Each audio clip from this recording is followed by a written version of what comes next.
Howdy, my name is Anna, and today we're going to talk about ways to enhance learning in inner city schools.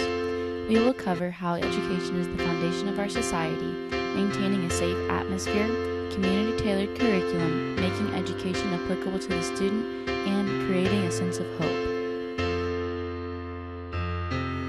Education is a crucial aspect of having a society that protects rights such as free speech and allows every adult to vote. In South Africa, a 2008 study determined that finishing high school was a protective factor against HIV. Learning also helps connect students to society, such as the annual Sidewalk Chalk Art Festival in Houston, Texas, or even just giving young people the ability to understand current events. Primary and secondary education is the first and best place to introduce citizens and residents of how to knowledgeably and appropriately discuss topics and communicate in an acceptable manner. Education is our best chance at leveling the playing fields, allowing us to encourage and preserve the American dream. As Nelson Mandela said, education is the most powerful weapon we can use to change the world.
A safe environment is a prerequisite to learning. According to Dr. Cecile Rousseau, a clinical psychiatrist that consulted with the Canadian School Board on Syrian refugees, if Syrian children felt safe at school, they would do well. Many students do not feel safe. Over 7% of students miss school over a 30-day period because they did not feel safe. The United States is one of the countries with the most fear of walking alone to and from home. Students reported experiencing violence at school between students. All too frequently, students do not feel safe at home and need school to be safe. School security is a must, but it goes far beyond that. Having structure and routine is important to children and youth and contributes to making them feel safe.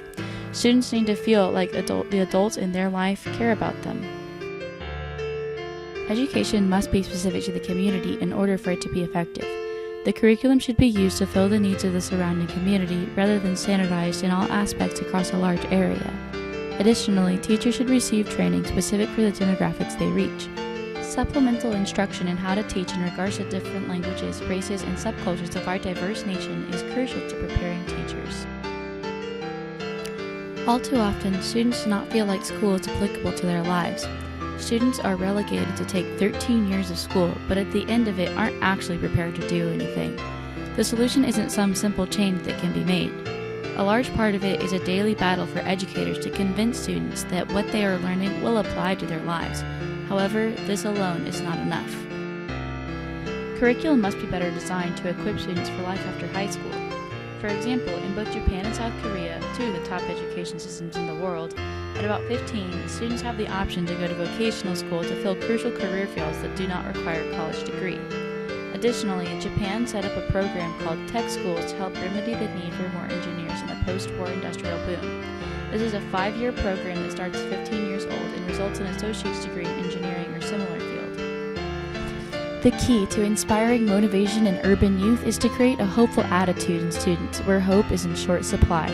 Richard L. Kerwin. This quote from Richard Kerwin is likely the single most important aspect to improving struggling schools. Encouraging students to shoot for the stars and pushing them to achieve are pivotal aspects to an effective education, especially for those students that have effectively given up. The school system should never give up on a student's success and should constantly strive to instill hope to motivate students to excel. In this video, we covered 5 ways to improve urban education. Now, let's answer some questions. Which of the following demonstrates a good educational environment?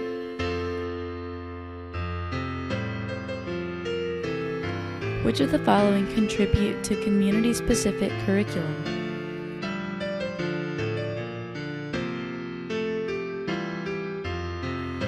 How is education important to society as a whole?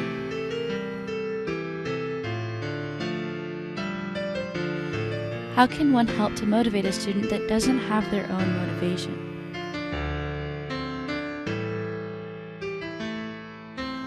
What does it mean for a classroom to feel safe?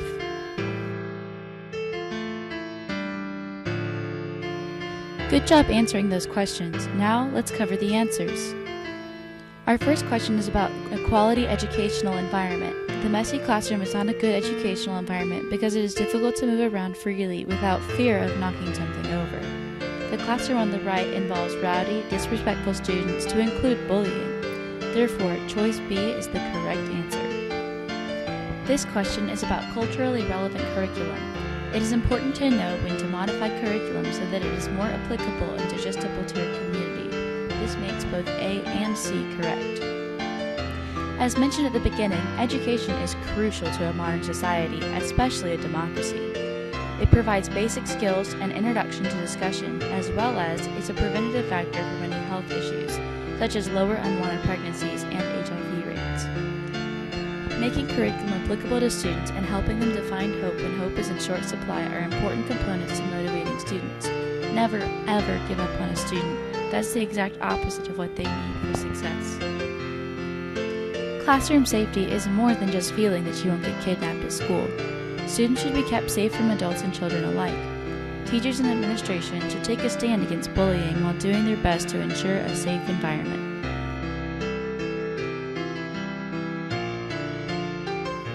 Here's a huge thank you for those that came before me to create the art and synthesize the data used in this presentation.